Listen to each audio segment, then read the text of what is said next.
Hai, salam sejahtera dan selamat kembali ke Muda dan Bijak bersama dengan kami Saleh Mohidin di episod Belia Aktif Negara Progresif. Baiklah, para penonton di luar Asia, pada hari ini kita akan bersama dengan seorang pegawai yang berkhidmat di Jabatan Belia dan Sukan Wilayah Persekutuan Kuala Lumpur.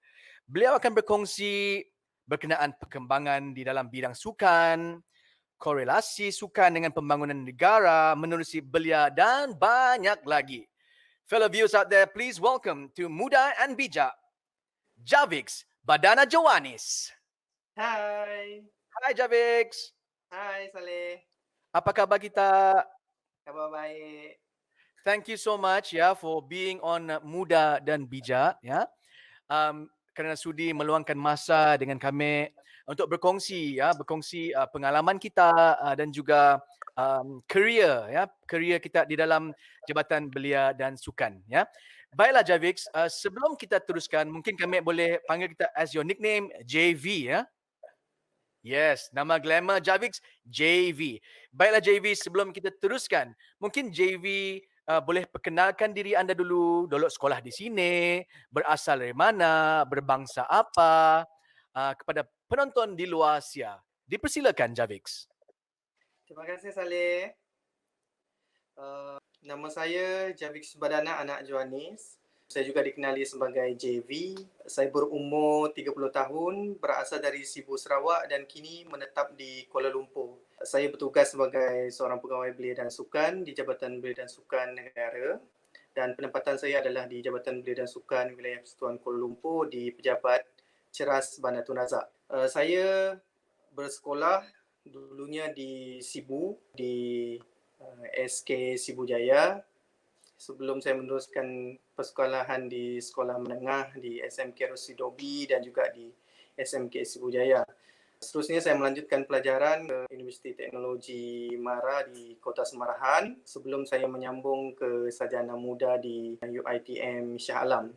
Saya mula bertugas sebagai seorang pegawai Belia dan Sukan bermula pada tahun 2014, iaitu pada 2 September 2014. Kini saya telah menjabat jawatan ini di Kerajaan Persekutuan selama 6 tahun dan penempatan yang pertama saya adalah di Ibu Pejabat di Putrajaya. Jadi Javix, seperti yang kita kongsikan, Javix adalah anak Sibu, anak jati Sibu yang telah menyambung pelajaran untuk masuk ke dalam Jabatan Belia dan Sukan, untuk dipilih di dalam jabatan sebagai seorang pegawai. Apakah kursus ataupun apakah course yang kita complete di universiti, peringkat universiti dahulu? Semasa berada di Universiti Teknologi MARA Kota Semarahan, saya telah mengambil kursus Diploma Sains Sukan sebelum saya melanjutkan pelajaran di peringkat sarjana muda, iaitu pengurusan sukan. Sebagai seorang pegawai Belia dan Sukan, kita bertugas di peringkat Kerajaan Persekutuan. Kita melalui saringan temuduga oleh pihak Suruhanjaya Perkhidmatan Awam, iaitu SPA. Seterusnya melalui pelbagai temuduga dan juga kursus-kursus sebelum dilantik secara sah ke dalam Perkhidmatan Belia dan Sukan. Jadi adakah JV merupakan seorang ahli sukan juga? Semasa kami berada di sekolah menengah, kami aktif juga lah bermain sukan, iaitu sukan hoki. Saya pernah mewakili bahagian Sibu untuk menyertai pertandingan lah pada masa itu. Faham. Jadi, JV, my next question is, when we mention sports, some have the impression that sports is something only those people who can afford, maybe to buy the equipment, maybe to buy the expensive gear. Where can the people or the people who are interested in sports need to go to find out more information about sports? Di sini ada yang boleh bertanyakan soalan untuk Javix. Berkenaan perkara tu, kami boleh share yang first tadi berkaitan dengan peralatan sukan apa semua ya. Pada tahun 2015, Kementerian Belia dan Sukan kita telah menggerakkan satu program yang kita panggil sebagai Hari Sukan Negara. Dan kita telah menerapkan satu konsep iaitu 3M, iaitu mudah, murah dan menarik. Kita galakkan rakyat supaya melaksanakan aktiviti-aktiviti yang mudah, sebagai contoh larian dan juga lompat tali, berlari, berjalan. Ini adalah aktiviti mudah, murah dan menarik untuk dilaksanakan. Kita berhasrat untuk melaksanakan program-program yang dapat disertai oleh semua masyarakat di peringkat akar umbi, iaitu sukan untuk semua. Selain daripada bersukan juga, Kementerian Belia dan Sukan kita ada juga mempunyai satu program ataupun satu institut latihan kemahiran Kementerian Belia dan Sukan yang mempunyai pelbagai latihan kemahiran kepada anak-anak muda. Kita di Kementerian Belia dan Sukan, fokus kita secara menyeluruh kepada para belia di sana. Program-program belia, sukan, kan muda dan juga termasuklah kemahiran. Sebelum kita kongsikan JV, seperti yang kami tanya tadi kan, katakan a lot of people have the mentality that some sports lah, seperti macam permainan bowling. Adakah kementerian juga give opportunity, macam membuka peluang for people to come and just play and just experience for those yang golongan yang tidak berkemampuan?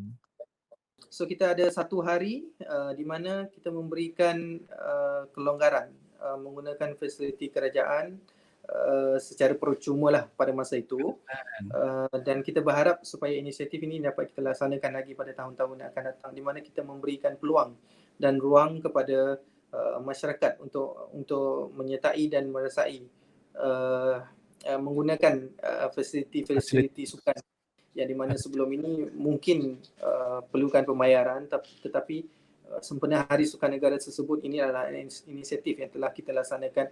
Jadi teruskan JV untuk berkongsikan mengenai sukan-sukan yang menjadi pemacu masa depan kita tu. Saya suka untuk berkongsi berkaitan dengan sukan-sukan yang berpotensi untuk berkembang maju pada masa hadapan, yang kita kategorikan sebagai sukan-sukan modifikasi. Ini sukan-sukan yang telah dinaik taraf. Sebagai contoh, sukan yang saya boleh kongsikan seperti sukan tag ball. Sukan tag ball ini melibatkan kombinasi daripada sukan-sukan futsal, pingpong dan juga untuk bermain menggunakan meja, seumpama meja pingpong, dan juga pelbagai lagi sukan. Sukan-sukan baru ini dilihat mampu untuk kita pacukan lagi dan berpotensi untuk diperkembangkan. Pada tahun 2024, Sukan Olimpik Paris telah menyenaraikan 4 sukan-sukan baru, yang mana kita di Malaysia, pada pandangan saya, kita boleh mulalah pelopori daripada sekarang, iaitu antara sukan tersebut adalah surfing, skateboarding, break dance dan juga sukan mendaki ataupun wall climbing. Wow, break dancing. Who would ever thought of break dancing in the Olympics? Wow, I look forward to that.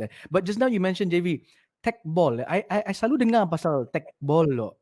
Nya macam it's like a ping pong, but you can use your feet and a ball on a table, something like that, right? But I don't know if has it been introduced in Sarawak yet before? Pada asalnya kita telah melaksanakan satu program kem bakat sukan tag ball. Kita di Kuala Lumpur kita sempat laksanakan, tapi kemudian kita terpaksa menjalani PKPB. Sukan tag ball ini antara sukan yang telah dikenal pasti sebagai satu sukan baru untuk diperkenalkan pada tahun 2020. Kita terpaksa tangguh dan batalkan disebabkan oleh pandemik COVID-19. Sukan tag ball ni saya sendiri pun berkesempatan untuk mencuba, dan memang it's very fun to try.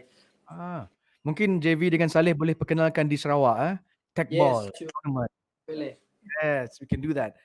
Terima kasih banyak-banyak JV ataupun Javix Badana Johanis kerana sudi berkongsi masa, berkongsi pengalaman dan berkongsi pendapat beliau dengan penonton-penonton di luar Asia. Kita ucapkan salam sejahtera dan stay safe kepada Javix yang berada di Kuala Lumpur, berada jauh dari kampungnya di Sibo, ya. Jadi bagi sesiapa yang daripada Sibo, we sama-sama berdoakan kejayaan Javix di dalam Jabatan Belia dan Sukan. Okeylah Javix, saya akan jumpa kita satu hari. Harap kita akan dapat berjumpa dan continue to have our conversation, mungkin over coffee, ya. Bila-bila kita senang datang ke Kuching kelak, bolehlah hubungi kami, bolehlah kita meet up and try to together build the sports industry ataupun perkembangan sukan-sukan baru, terutama tadi macam tag ball tadi, ataupun surfing, mungkin surfing di Seri Aman, all this kind of this new sports yang upcoming. Jadi kami ucapkan terima kasih kepada Javix dan kita akan jumpa lagi di masa depan. Thank you Javix. Thank you. You take care. Baiklah, begitulah tadi perkongsian bersama dengan seorang pegawai belia dan sukan yang berasal daripada Sibu, Sarawak, Javix Badana Joanis. Beliau telah berkongsi pengalaman, berkongsi motivasi, berkongsi inspirasi mengenai perjalanan beliau daripada Kuching ke Kuala Lumpur, ya, his education, and terima kasih kepada Javix kerana berkongsi juga sukan-sukan baru yang harus kita explore, ya, seperti techball, and the 2024 Olympics akan memperkenalkan break dancing. I never knew about that. So for those break dancers out there, train harder. Maybe you can represent Malaysia in break dancing. So actually, this sums up our season 1 for Muda dan Bijak. I've had the chance to interview great individuals, Sarawakians, who have made it in the big world, in the big successful world. I've met filmmakers, I've met chefs, I've met musicians, composers, directors. I've met also pegawai tadbir diplomatik yang berada di Paris. So all of these young, talented, muda dan bijak people of Sarawak, we wish you all the best. Terima kasih kepada each and every one of you who have spent their time, sudi meluangkan masa bersama dengan kami. You know who you are. Dan dengan itu, we wish you all the best. Keep bringing Sarawak's name up and up and up. And Sarawakians memang boleh. Dengan lafaz itu, saya mengucapkan wabillahi taufiq wal hidayah. We'll see you again next season at Muda dan Bijak. Assalamualaikum warahmatullahi taala wabarakatuh. Sekian, terima kasih.